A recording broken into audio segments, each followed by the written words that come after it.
भवानी देखु गतकाली जो घटनाटी सामना को आसला और किभली भाव में गत 10 तारीख दिन नई पठारे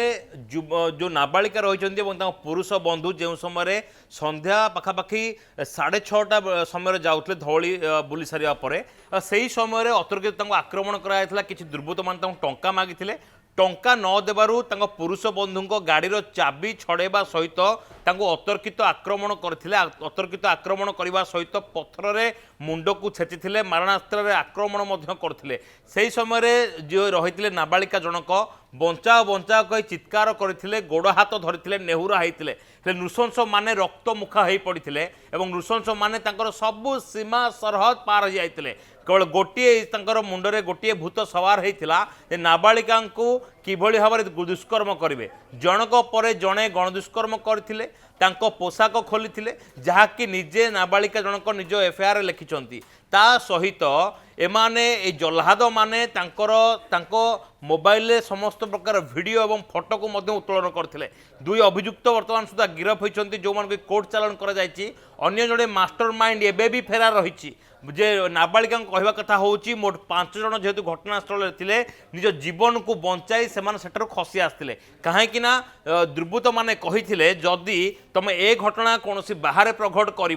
ताहले हुए तो आमे तुमको जीवन रू मारिदेबू सेमानकर वीडियो को सोशल मीडिया रे भाइराल करदेबू तेज जितेबले उक्त युवक जनक बा पुरुष बंधु जनक जितेबले जाइथिले थाना को रिपोर्ट देइथिले रिपोर्ट देवा पर नाबालिका घर को फेरी घर को फेरिया पर रक्ताक्त अवस्था देखा सहित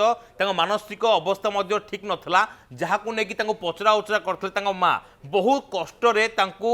काउंसलिंग करिया पर से सबू सत कही नाबालिका माँ 11 तारीख दिन पहुँचते थाना रे एवं सबू जिनस गुड़ी को गोटी गोटी करी कही पुलिस मामला रुजु करथिला निज आडू तदंत आरंभ करथिला साइंटिफिक टीम सहित डाक्तरी माइना मध्य कर जाइथिला बीएनएस रो धारा 180 रे बयान रेकर्ड करागला पुलिस थाना रे ता सहित बीएनएस रो धारा 183 रे गतकाली सेमानकर स्टेटमेंट को मजिस्ट्रेट पाखे रेकर्ड कर जाइछि नाबालिका एवं तांकर जे रहिसंती पुरुष बंधु समस्त बयान को रेकर्ड कर जाइछि एहा सहित तांकर केमती चिकित्सा करा जिवो से दिगरे मध्य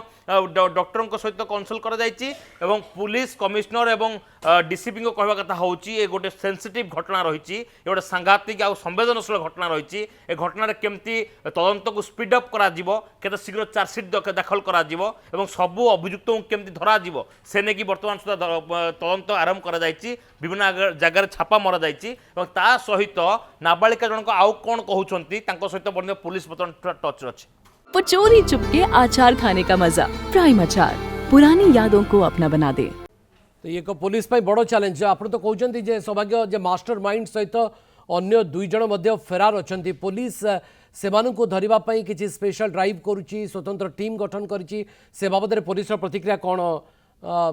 सौभाग्य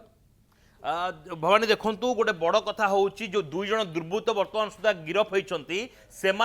पाखर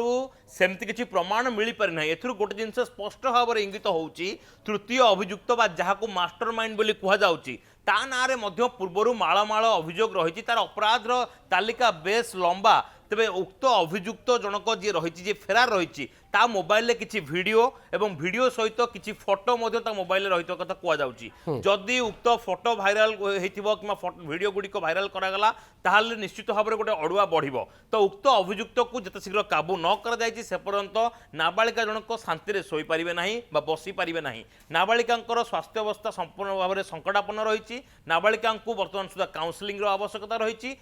सहित गोटे सबुठ गुरुत्वपूर्ण कथा हूँ जे नाबालिका स्टेट ऑफ माइंड कौन रही जो अभियुक्त रही मोबाइल ए सब जिनस गुड़िक डाटा गुड़िक कौन ट्रांसफर कर कि सोशल मीडिया रे कहा पाखु शेयर कर कि ए सब जानिया पर जो माने से वीडियो को भाइराल करेंगे से समान भाव में दोषी हेबे पुलिस सीधासलख भाव में कही जदि वीडियो कौन व्यक्ति मोबाइल भाइराल है से पाखक आसिया पर से पुलिस को न जनइले अड़ुआ बढ़ से तुरंत गिरफ कर भवानी। ओके बहुत बहुत धन्यवाद सौभाग्य आम सहयोगी आम सहित न्यूज रूम अधिक अपडेट दौते एपर्यंत मास्टर माइंड पुलिस हाथ को आसी ना पुलिस गिरफ करे एवं 2 जन अभियुक्त को वर्तमान सुधा गिरफ करा एवं जो नाबालिका जहाँ को दुष्कर्म करा स्वास्थ्य अवस्था ठीक नहीं एवं मानसिक अवस्था ठीक नहीं ए संपर्क में विस्तृत सूचना को परिस्थिति में एक घटना घटी से संपर्क में सौभाग्य आम सहयोगी आम सहित विस्तृत भाव में आलोचना करते। वो चोरी चुपके अचार खाने का मजा और माँ की वो खट्टी मीठी डांट। लगे जैसे कल की ही बात हो। प्राइम अचार पुरानी यादों को अपना बना दे।